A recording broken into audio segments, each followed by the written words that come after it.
بسم اللہ الرحمن الرحیم۔ آپ نے سوال کیا ہے کہ قبروں کو برابر کرنے کا جو حکم فتح مکہ کے موقع پہ دیا گیا تو اس میں قبروں کے ساتھ ایک طرح کی بے ادبی سی معلوم ہو رہی ہے۔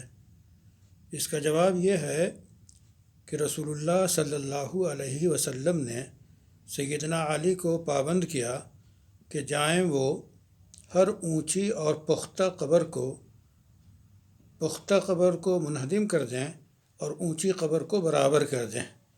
تو یہاں مطلب یہ ہوا کہ جو قبریں شریعت کے ضابطے کے خلاف ہیں ان کو یا تو گرا دیا جائے اگر وہ پختہ ہیں، یا اگر بہت اونچی ہیں تو انہیں برابر کر دیا جائے۔ یہ حکم نہیں ہے کہ قبروں کو اکھیڑ دیا جائے اور تمام قبروں کو کھود دیا جائے، یہ حکم نہیں ہے۔